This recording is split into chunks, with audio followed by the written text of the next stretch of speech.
welcome. Good afternoon all. Thank you for coming to our channel and listening us live. So today we are here to talk about some topics like autism, which is a very hot topic nowadays among parents. They're all worried like autism, is my child autistic? So autism is a very hot topic and we are in the Autism Awareness Month. So I'm happy to be here doing live. So I would like to start with a quote today. I don't want to be normal, I want to be accepted. And I'm sure that by this quote, most of the people will understand what we're starting from the age range of 2.5 to above. I handle children with all child language disorders, autism and other conditions. So we have Mr. Santi with us. Hello, my name is Santiago, occupational therapist, and I'm working with kids for more than 10 years now. Yes. So I would like to, tell a little bit of autism, like what's the definition, what we need to look into it. Because I'm worried, some of the parents, they don't know what's the difference of autism and delayed in speech and language skills. So what is autism? Autism is a neurological condition, where the child has brief characteristics like poor eye contact, poor social skills, no socialization with the peer group, language is being affected, both verbal and non-verbal. And it is very important for us and the parents to know if these signs are there. Usually all children before the age range of 2, they show all these signs. But we need to be very careful after the age of 2 because it becomes very, very easy for us to see if the child has the condition. Yeah, just like you said, sometimes the parents are hesitant to seek help. It's like once you see the obvious that there's these signs, and for me it's better to seek help immediately. So the earlier the better. Yeah. Santi, we have a question in our Instagram. Okay. Mr. Chini asking us, how is autism diagnosed? So Good question. I would like to go ahead with how is autism diagnosed. So as I said earlier, usually we see all the conditions or signs and symptoms in children before the age range of 2. But after the age range of 2 years, please visit your pediatric doctor, a pediatric neurologist and a psychologist. It is very important for us to see if the child has the correct symptoms. Like once the parent is worried, they go to a pediatric neurologist or a developmental pediatrician. They go through all the milestones and they see is the child having a normal delay or it's on the symptoms of autism. What do you say? Yeah, just like you said, it's like if you have this, you're worried or your kid might have a delay, better to seek help. Just like I said, earlier the better. Because I have experience before that the parents is just waiting, maybe he will grow up with it. It's like once he started school, the teachers started to notice it. And it's going to be hard if the kids age is a little older. Yes. It's going to be tough. Just like I said, it's not the word tough. It's going to be hard, but just like I said, it's early. The earlier, the better. True, I agree with Mr. Santi because as the child grows older, he's already learned these behaviors, and then to correct the child with these behavior becomes harder. So it is very important for us. Once we see the child has some problem, like I would like to pinpoint some of the signs that we need to look into, or a red flag. That, for example, if the child is having poor eye contact, the child doesn't have an index finger pointing, or if the child doesn't socialize much with the peer group, it is very important for us to go ahead, check with the doctor, and take whatever is needed. Just like Ms.Neethu said, if you see these symptoms, because sometimes if only one symptoms, you just need to wait for more. Because sometimes it's only one symptoms. My kid doesn't have eye contact, and he's 2 years old, and sometimes they just playful and doesn't show eye contact. So as Neethu said, if you see the signs and the red flags. Okay, I can see another question which has popped up. That is from Reshma, and she's asked in Facebook, how to help a child calm when he is up with behaviors that is shouting, running and crying. I think maybe you can talk a little bit more about it. Yes. For this one, let's go. For me, we need to find out what causes the behavior. Maybe it's a sensory, or maybe it's not. It's more of a, first let's find out what happened before that. Maybe someone just grabbed his food. Kids will cry. But if he's doing it a lot, let's say he keeps on running, he keeps on shouting without apparent reason, then probably it's a sensory. So there are calming activities that we do for this kind of physical activities, such as put a weights up. But you need to consult your occupational therapy first, which exercise is suited for your kids or suited for this kind of sensory seeking behavior. And I think also maybe something like the deep compression can help the child. Yes, thank you for that. Deep compression, it relaxes the child. Some activities just like finger painting, activities just like obstacle courses. These activities calms the kid and they will have better attention afterwards. Thank you, Santi, for helping us with the OT question. When it comes to speech, I would like to say a little bit more, because I think, our job is a little more harder. It's not as fun as yours because we are mostly focusing on a tabletop task. So when it comes to speech, if the child has a behavior, we first look into what caused the behavior. Exactly like what Mr. Santi had said. We need to find out what is causing the child to have this behavior. For example, a child is doing a puzzle, all of a sudden he cries. So we need to know what exactly happened. Is it because we wanted to do a sharing activity, or the child wants to do it by himself? So all this matters. So it's very important to exactly find out what's the cause of the behavior. And for sure, I also feel that if the child is very hyper or attention deficit, you can always see a neurologist. If it's necessary to have any medication which cannot be controlled by the therapist or the parent, it's always good to also consult if we cannot actually control the behavior. Yes, speaking of that hyperactivity, it's not their fault, by the way. Please, it's not their fault. It's in the system. It's just like, I need to stand up, I need to run. It's like, but I don't know how, right? It's like, I just want to stand up now. But for occupational therapies, we do it in a meaningful way. Sure. Like maybe we can have a race while running, right? It's more. We have another question, Mr. Santi. This is from Sabah. Hello. And she's on Facebook. She's asked the question, can you share a technique to get responses, pointing, from a non-verbal autistic child? Sure. I would like to answer this question in the beginning, because I think I play a major role here. So I would like to go ahead with the answer. So for example, when you want to teach the child a pointing, there are different techniques that is called the prompts.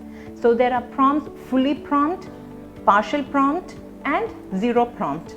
So initially when we start with prompting, if the child needs, for example, his needs, basic need is water. He wants water, he cries, he comes stand in front of the water and he cries.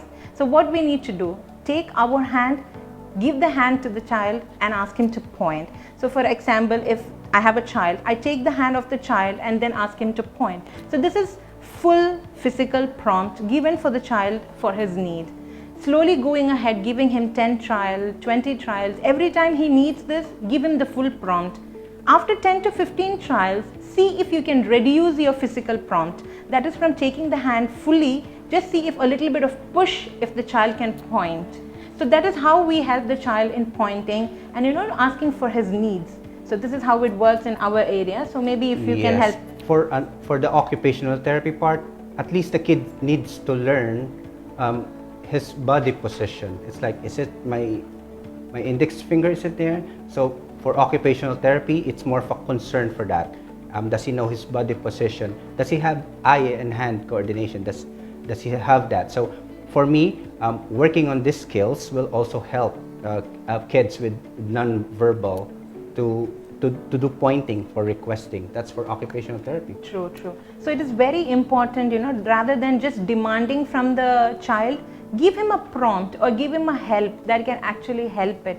So it is very important to always prompt the child or give the help and then go ahead with helping the child to do pointing. You can do it in many different aspects, not only for his his reinforces or his demands, but also even for learning. When you say, okay, body parts, okay, where's your eyes, and give him the full prompt to just point. And as Mr. Santi said, using the index finger is very, very important in a child while pointing. And make sure the child is looking. Exactly, the child The looks, attention. the child's attention is there with you to teach the child this aspect.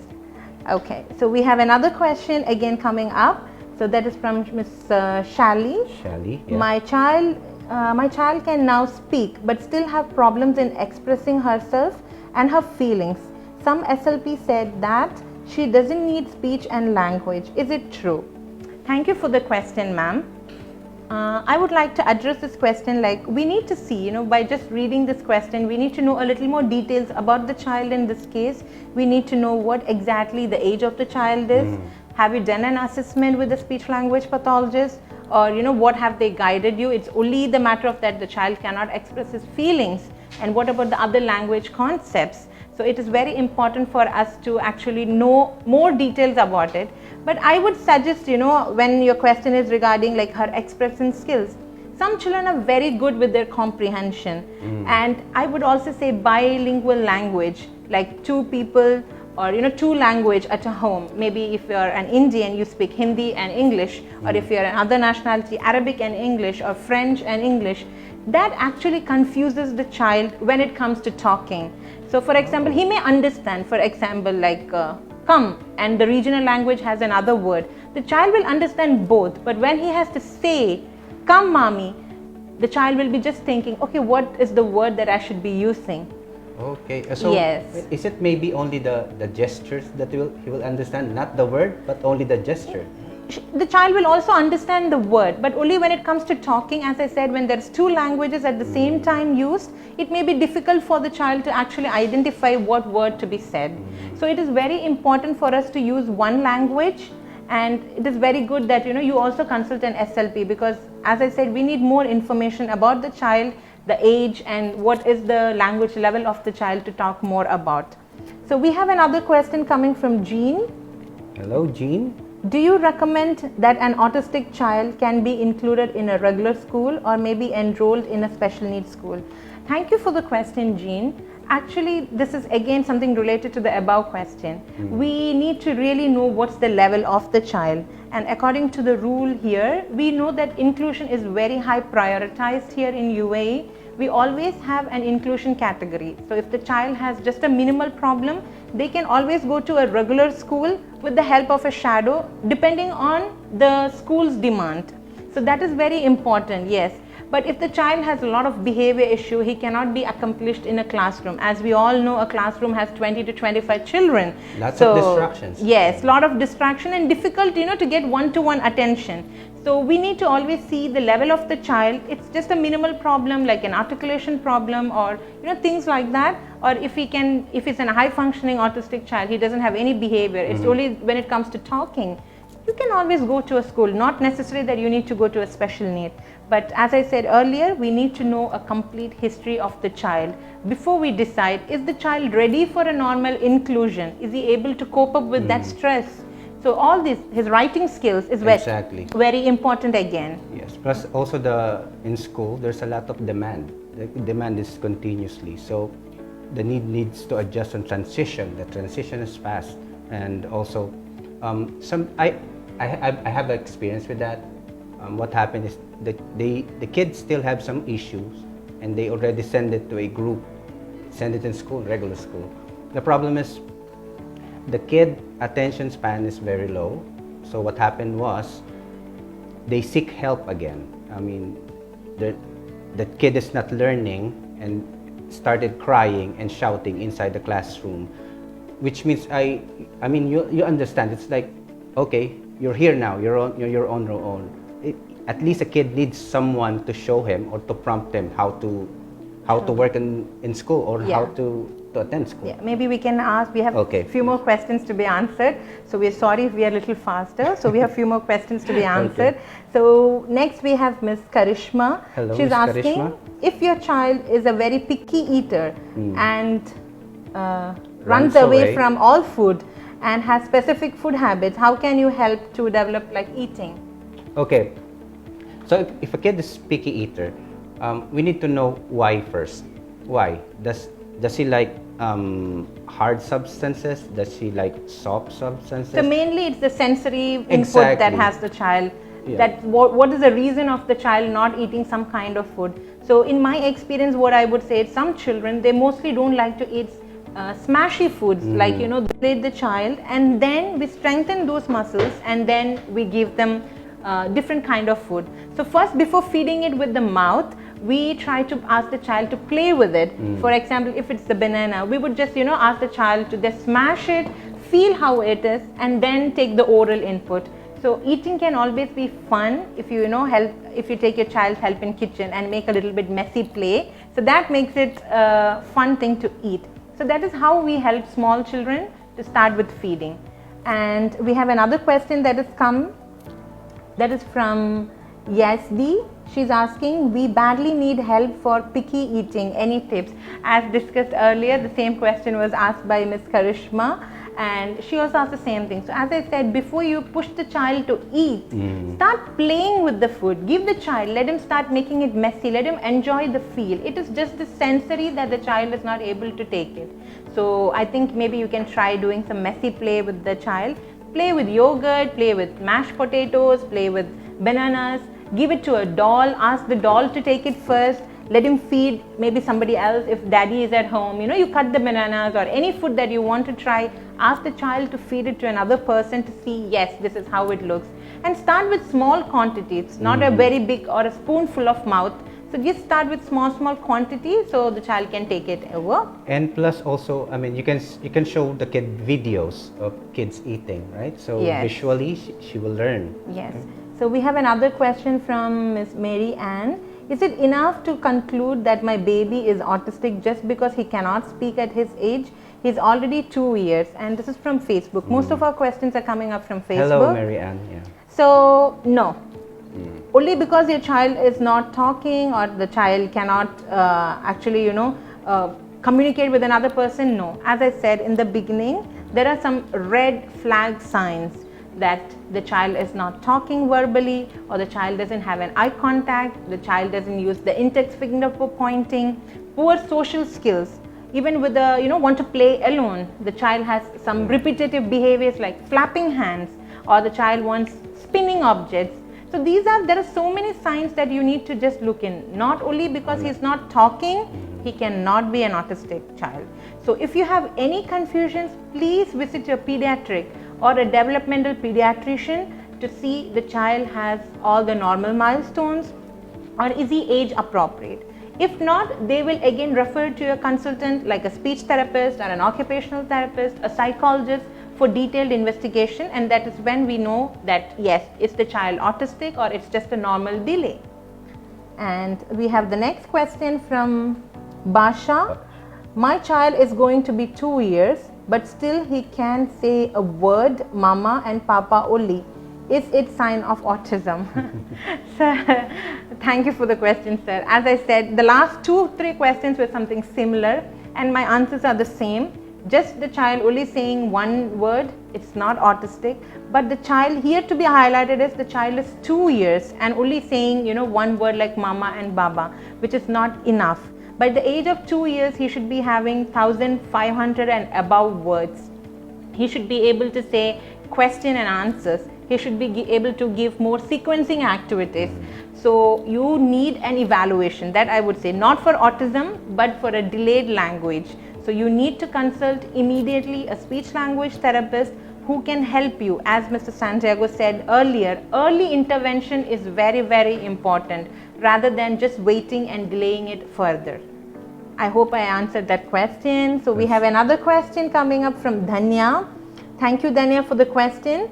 My child is 2 years, 8 months old. She has good eye contact and interaction with the family members, but not with other good kids.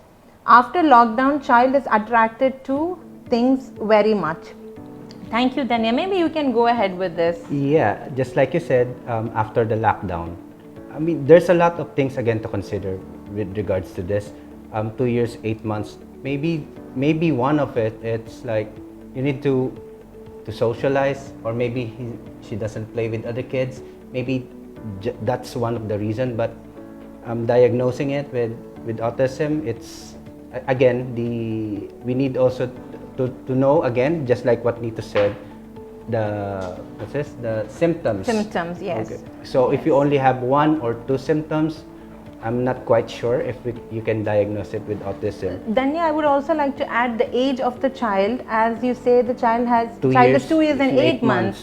See, it is again a highlighting weight if the child is more than 2 years. If the child is more than 2 years, the child is not having words, the child doesn't have a proper eye contact, poor social skills, please visit your pediatrician or please visit your speech therapist, and they are going to guide you further. So it is very important after the age of 2, please consult the specialty. We have another question coming up from Sumi. Mom's emotion during pregnancy will cause autism. No ma'am, because we don't have much studies on that, so I would not say yes or no, as a cut-right answer. Because some says yes, because the mother is stressed, so, but still not too much. But as I said, there are no much studies which say yes, this is one factor that causes autism. So I don't want to comment much on that, if it's true or not. But as we all know, during pregnancy, it's a wonderful time where the child and the mother has a good bonding. So we want the mother to be happy always at that point. So we have another question which has come in Instagram by Delina. How do you help with sensory issues? Oh, yeah. Sensory issues, I mean, it depends of what type of sensory issues the kid is having. First, we need to have an evaluation so we know which sensory issues is having, and then afterwards, once we know the sensory issues that the kid is having, then we can do some activities. Occupational therapy is more of activities that we can do to target these issues with the kids, to make him calm and be ready for school. Yes, and we have another question which has come from Sri Harish. It's again from Facebook, which says kid is putting hand in the mouth and biting on hand when excited or happy. How to sort it out? His hands has rushes. So yeah, some occupational therapists will advise you to get a bite pendant, a teether. Yeah, thank you for that. Teether. Thank you for that. It's like for anytime the kid needs a sensory stimulation, it's there. He can bite it right away. So if he's not going to school or if he's at home, you can use that at least to for that seeking behavior, because he wants something in his mouth, at least not his hand. Yes. And something that has and it can be also a sensory problem. Exactly. Again, coming to the sensory issue. So what you can do is you can do some oro massages, like helping the child to relax more. And as Mr. Santiago said, you can always buy a teether which will help the child. So every time the child is going to put his hand in the mouth, help him to take the teether and bite it, because that will help him calm down. So rather than just saying no and trying to cut off it all of a sudden, it's always better to slowly calm it down and bring the behavior down. We have another question that has come from Ms. Jyoti. What is a real life skill will OT therapy help us with? And this question is again from Instagram. Yes, we can help in life skills just like with feeding. I mean, how's the kid will hold a spoon, how we put it in his mouth, how we'll do scooping and putting on and out the shoes and then dressing. That's where OT comes and help the kid to be independent in those areas. We have another question from Jean, again from Facebook. She's asking, do you have any suggestions on how to teach the autistic child online? Thank you for the question, ma'am. And I think this is one of the main issue most of the parents are having now after the pandemic, because children with poor attention, it is really, really hard for them to go online. So as I said earlier, it is always good to improve the child's attention because as we all know, online sitting and tutoring is like, if it's 1 hour, well and good. But if it's for more than 3 hours, it's difficult for any child to pay that attention. But if it's 1-to-1 over a classroom, the child's name is called, it's a different scenario of learning. So what you can do is you can always start building up with attention activities, giving him more of fine motor activities, and then starting help making it a fun. So you say, okay, you do this today and you get a rewarded this way. But if you need any further interventions, please do visit us or please put it in the comment box so we can answer to you personally, and we can give more explanation on the same. So we have another question which is coming from Sabah. They diagnosed him mild to moderate autistic spectrum. He's good in studies but has behavior issues. How can we help? Thank you for the question, ma'am. As you have said, now he's diagnosed, and at the age of 4 they diagnosed him with autism. Yeah. So maybe he's on the higher functioning of autism, where his language is good and his academic skills are very good. But behavior, again, as we need to see the child, what is the behavior that's affecting the child's development or the personality? Is it the social interaction, or is it one-to-one that the child is seeking more attention? So in this case, you can always enroll the child for a group therapy session where there is more than 2 to 3 people in the group, and they will work on social skills. This will improve to calm down the child's behavior in all aspects. Yes, again, we need to find out what causes the behavior first, and then we can target those areas, what causing the behavior. We have another question coming from Doreen. It is again from Facebook, which she says, my son is 18 months, doesn't respond to his name and does not point to things. Thank you for the question, ma'am. So before we go into not responding, I would also like to bring into point hearing evaluation and vision testing is very important before we do any diagnosis, because once we have a clear cut from the audiologist that the hearing is fine, or from the ophthalmologist the vision is good, yes, we go ahead on this. But before we not responding, please do check with your audiologist the hearing is fine. If the hearing is fine and 18 months not responding to name, we need to find what are the other language aspects the child can do, and what is the screen time of the child, because nowadays screen times are very high with children. So we need to actually cut down screen time, and we need to spend one-to-one attention with the child, and we need to give more stimulation to the child. You need to sit with the child, show him books, tell him stories, and that's how we develop the language. So we have another question. Sorry if we are so quick, because we have a lot of questions coming up and we want to answer all of them as much as we can. So we have next question From Aura Lucille, what are the other examples of sensory issues? Some examples are tactile issues. It's more for the touch. Others are for visual issue, sensory issues. It's more of the light. Sometimes it's too bright, or is it too low? Is it too much for the kid, or is it? That's the sensory issues, and also proprioception. Is it? Sometimes the kid grabs too hard, and sometimes the kid grab it very lightly, so it also affects the writing. So these areas are the type of sensory issues, most of the time, and especially also the vestibular, the balance. These are some sensory issues. So we have another question from Lynette. They asked, does vaccines have anything to do with autism? No, ma'am. As I said earlier, there was one more question. Does pregnancy affect autism? There is no specular studies which says that yes, this is how autism is. As I said in the beginning, it is not, there is no cut and right, okay, if you have all these symptoms, it is autistic. So it is very important for us to go to the concerned specialist to know what exactly it is. So according to my knowledge, vaccines doesn't give you autism. It's depending on the study that we have to do a more research on. So we have another question which is coming from Yasdi. Can you tell me more about group therapy sessions? And she's asked us in Facebook.